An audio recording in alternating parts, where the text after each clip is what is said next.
Welcome to The Source, where we combine the headlines with in-depth conversations with the newsmakers themselves. Today on the program, the president seeking to investigate issues hounding the SEA Games. The president was displeased of what he has been hearing about snappers in the Southeast Asian Games. He wants that probe. Lawmakers calling to set aside politics and focus on the athletes. Lahat tayo muna magtulong-tulong na maging successful tayo. Afterwards, tapos itong hosting nito, tulong-tulong na naman tayo na para imbestigahan itong kung sinong gumawa nitong mga kapalpakan para mananagot sila. Philippine Olympic Committee President Abraham Tolentino and Kabayan Representative Salo join us live. And later, a top karate player and SEA Games medalist, no longer part of the 2019 players lineup. Karate champion James De Los Santos shares his story live.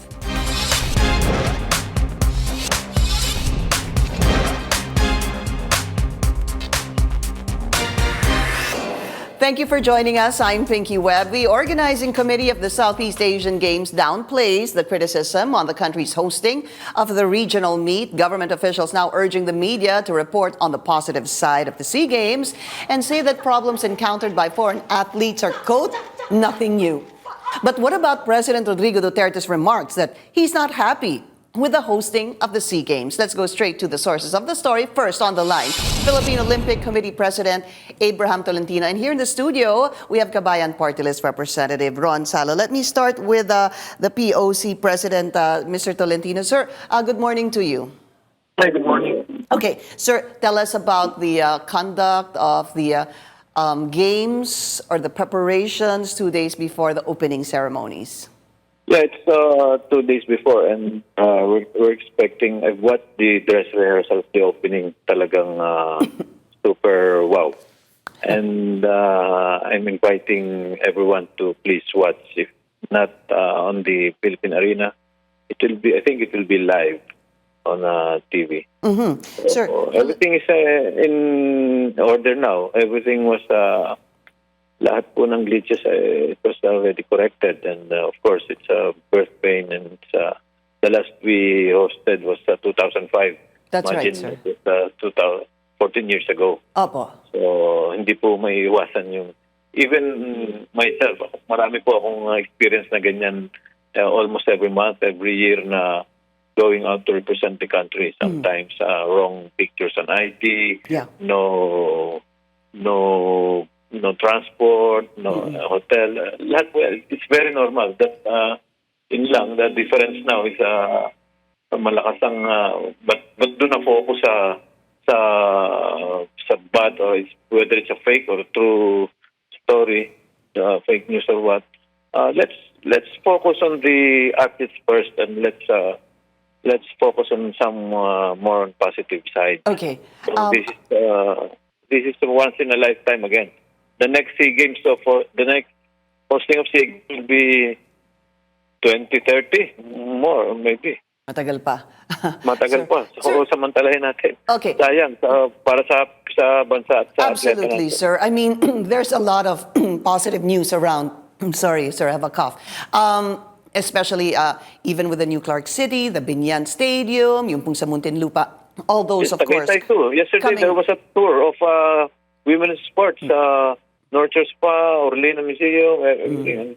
They have a very good time in Tagaytay yesterday. Okay, so sir, the thing is, the problem really started over the weekend when the athletes started arriving, sir. That was a couple of days ago. And then yesterday, we've been trying to reach out to the POC, to the FISGOC, sir, to your spokesperson, etc. And it was yesterday when you came out speaking to the press about what happened. So do you call these minor glitches that happens, that are birth pains that normally happen, sir?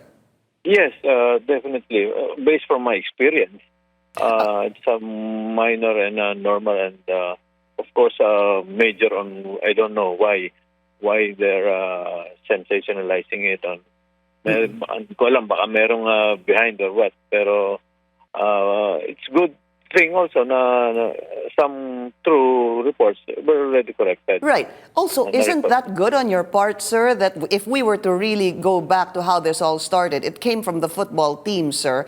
In fact, they arrived Saturday, and then Sunday there was a press conference by the coaches, sir. That came from problems and possible, yung iba nga ayaw na rin mag-complain, but these happen, sir, and these are reported, and that's also, doesn't that signal somehow for you to kind of correct possible glitches or birth pains, sir? Yeah, it was already corrected by Yun na nga.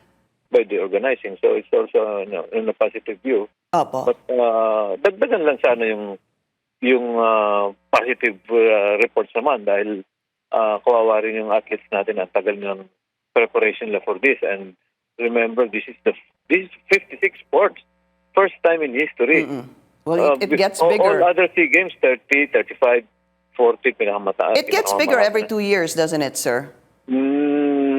Balik uli yan. Definitely hindi na mauulit yung 56 dahil Really? this I designed this 56 sports way back based from my research and everything dahil doon lang tayo babawi. Okay. Sir, very quickly lang, no? Tell us what to expect on November 30. You said, let's talk about positive, sabi mo, super wow. Ano ho ba? The Sino ho opening. ba? I was there in the dress rehearsal and it's really wow. So kung hindi man mapanood ng iba sa TV na lang live. Opo. It's really wow. Sir, before you go, no, I have one last question. There And is... first time na indoor on Opo. opening ceremony. I know, sir. Sir, also there's a call to make some of the tickets or the tickets though free so that the public can watch. Is this a possibility, sir? For the opening or for the sport? For the games, sir. For the games? I don't think so kasi merong department na may hawak niyan, the marketing department. And for security reason also, Hindi pwede. mahirap din na, baka maging issue na naman na sa SOCMEG na nagpilahan, nagtulakan, etc. whatever, di ba? Okay, So, all right. hindi ko na I can't decide on that. All right, maraming salamat po sa inyo, Philippine Olympic Committee President Abraham Tolentino. Sir, maraming salamat po sa inyo. We have on the studio here, Kabayan Party List Representative Ron Salo. Congressman, good to have you. Also, you spoke yesterday in Congress about the SEA Games as well. Yes. Okay. I delivered my privilege speech yesterday. Ano ho ba, it was as if you had to correct, siguro to be clear, were you blaming the media for what happened in the past, we'd say 5 days or 6 days? No, not exactly. That's not exactly the entirety or the objective of that particular privilege speech which I delivered yesterday. The focus really is on about the bigger picture. For us, it's really calling for unity on the entire republic in order for us to really throw our entire support to our athletes as well as to the organizing committee. Yes, we acknowledge that there are certain issues or concerns or grievances that were raised by certain quarters, by certain people. But I just feel bad in the sense that there were actually misrepresentation or disinformation going on. If you would allow me, then I could actually point them Sige, sir. out to you. First is the alleged kikiam, and which has already been in the news all over. It really went viral Apo. simply because the coach said that ang pinapakain doon sa mga atleta po natin ay kikiam. Apo. But in fact, later on, nagsalita po yung pinag-iistayan po nila na The hotel. hindi po yung kikiam, kundi it was actually chicken. Chicken sausage, sir. Yeah. Yes. And of course, hindi ko lang alam kung nung una nag-viral po yun, pero nung kinorek, I doubt kung magba-viral pa yun o makukorek pa that particular misimpression. And also, papansin po natin the one who talked, hindi naman niya pala nakakain, hindi niya natikman. Or even if kahit nakakain po siya, hindi ba niya siguro alam exactly kung anong itsura ng kikiam. Yeah. But Number that two, was, before you go, sir, that is the coach of the Philippine football team. Her Yes. name is Dimzon. Let me quote what she said. Not sure of the arrangement with Fisgog, but the quality and quantity of food is not enough.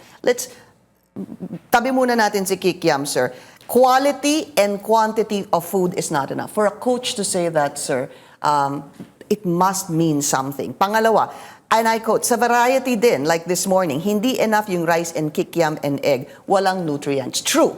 After that, sir, that went viral because kikiam, but that came from the coach na akala po niya kikiam yon.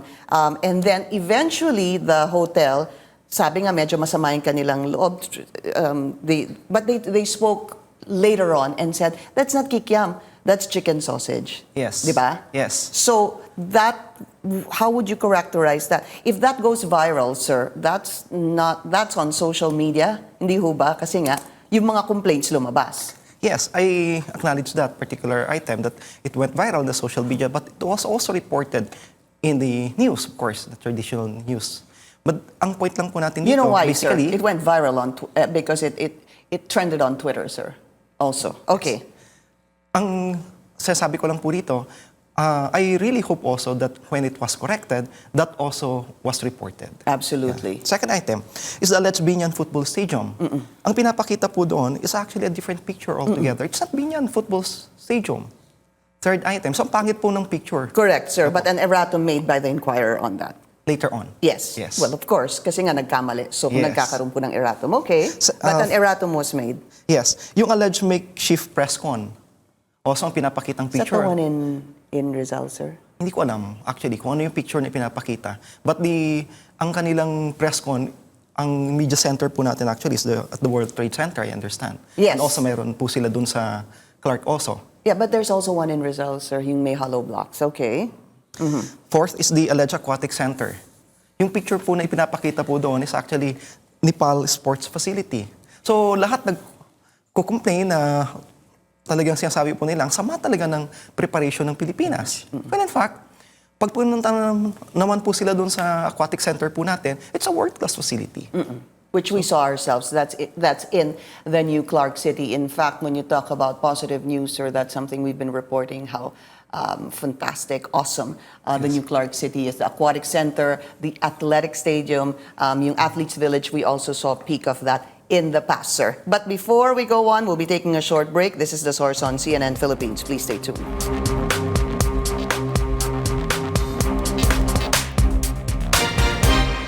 You're watching The Source on CNN Philippines. Our guest today, Kabayan Representative Ron Salo. You wanted to add something about the Philippine flag, sir? Yes, also, because there was this particular pictures which was shown all over that the Philippine flag was, there was a blunder in the use of it. So nakita po natin yung mga desks na may mga flags po doon. And it's being misrepresented that it is happening now during the 2019 SEA Games. When in fact, it's not. Hindi po dito po yun. Hindi ko lang alam kung saan galing po yung picture na yun. Okay. Then, we also have, I understand yung difficulty ng Cambodia's football team, which is blamed on the organizers. And in fact, later on, it turned out na mali yung coordination po ng team with the hotel They where came they're staying. in too early. Too early. Doon And sa- basically, 2 o'clock supposed to be yung check-in. Pero dumating po sila madaling araw. So basically, almost a day before. 8 hours ata sila Yes. naghintay, So sir. inasikaso naman po sila. Kaya nga lang, nag-viral na po yun. So what about the other side, sir? Yung nag-viral na hindi nag-practice si Thailand sa street dahil 2 hours ang layo ng Binyan. Yung naghintay po si Timor-Leste sa airport at dinala po sa wrong hotel. All those, sir. Yes, legitimate naman po yun. Okay. But ang sinasabi naman po natin, there are 112 actually arrivals. And nagkaroon po ng 2 glitches. But basically, ang focus po natin all throughout in this particular reporting, doon sa 2 glitches. But we never mentioned anything about the 110, that there was no negative incident at all. The thing that happened, sir, was that just the origin of this, from my understanding, is this happened over the weekend. And it was posted in what is called the Asian, is it the football team? ASEAN football team. Sila po naglagay niyan sa social media, sa kanilang Facebook page, yung mga dinanas na siguro hirap or ng kanilang mga atleta. Doon po una lumabas yan. But basically, dahil dito sa mga reports ng mga ito, which has already been picked up by even foreign media, binabasa course, ko yung sir. Guardian kanina, nabasa Of ko rin sa course. China Morning Post, lahat ng ito mga binabanggit. And these are the things that are being broadcast all over the world. Yeah. When in fact, do they really happen? By Yung- international news agencies Yes. themselves. So Yes. would you like to make a call to them instead, sir? Kasi what do you do if it's on Twitter, if it's all over social media and Facebook, sir? So perhaps it's a call for them also to really consider checking your source. Exactly the name That of is the their program. source, sir, the Yes. ASEAN Football News. Yes, that before they would report it as news, quote unquote, and present it as facts happening here in the Philippines, well, perhaps they should consider really checking whether your sources are legitimate. Yeah, pero maraming source din, sir, na tama, obviously, sir, because in fact, you have the speaker that apologized. You have the President, galit na daw. You have Senator Bongo saying kailangan may managot, hindi ho ba? Yes, basically. Pero ang tanong po natin, baka ang pinanggagalingan ng lahat ng mga ito doon mismo sa fake news na nababasa at naririnig po nila. And number 2, ang panawagan naman po natin for us to lay for the meantime. Huwag mo nang ngayon itong pag-usapan. Pag-usapan po natin paano natin susuportahan yung mga atleta po natin. But at the same time, yung organizers po natin who are in charge of hosting. Isn't that supporting them too, sir, when there are glitches that are told in media, whether on Facebook, Twitter, or any other social media site? Isn't that also a way to help our organizers na, sir, medyo nagkaroon ng problema dito? In a sense, yes. Okay. But at the same time, sinasabi ko, we've already heard the grievances. We've already heard these particular concerns. But it's about time And you for heard us it also. because of social media, sir. Yeah. And it's about time for us to give opportunity to the organizers to correct this particular concern. And parang I hope that's something they've done. Sir, just very quickly, Yes. because also during your privileged speech, was there a blame on the Senate, especially kay Senate Minority Leader Franklin Drilon because of the budget? You mentioned that part of your privileged speech, sir. Yes. Okay. Ang sinasabi ko po doon sa privilege speech po natin, na na-slash po yung budget po ng dito sa pag-organize po natin, pag-host po natin from 7.5 as recommended by DBM, then as approved by the House and the Senate. Pagdating po doon sa Bicameral Conference Committee, it was slashed 5 billion. Right. Yes. To 6 billion, sir, I No, think. yung 1 billion plus 1 billion was added, I understand, based on my research ng Office of the President. Apo, Journal of the Senate, December 6, 2018, according to Senator Drilon, shows no member slashed the budget of the SEA Games. It was passed intact. It was during the BICAM, which you're right, Yes. sir, when it was slashed. And for the record, he says he did not slash it.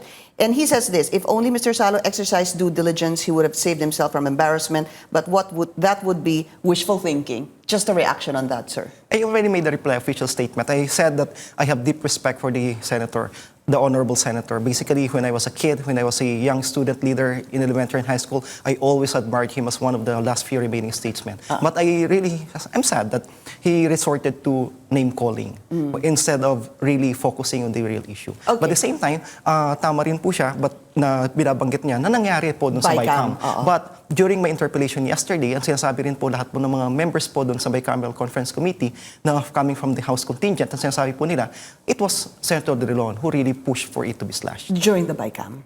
Ang sabi po ng mga members po ng BICAM who interpellated me yesterday. Okay. All right. Thank you. I wish we had more time, sir. Wala na po tayong oras kay Kabayan Party List Representative Ron Salo. And of course, urging everyone, sir, to Unite. and support Yes. the 30th SEA Games. Maraming salamat po sa inyo. We'll be taking a short break. This is The Source on CNN Philippines. Please stay tuned.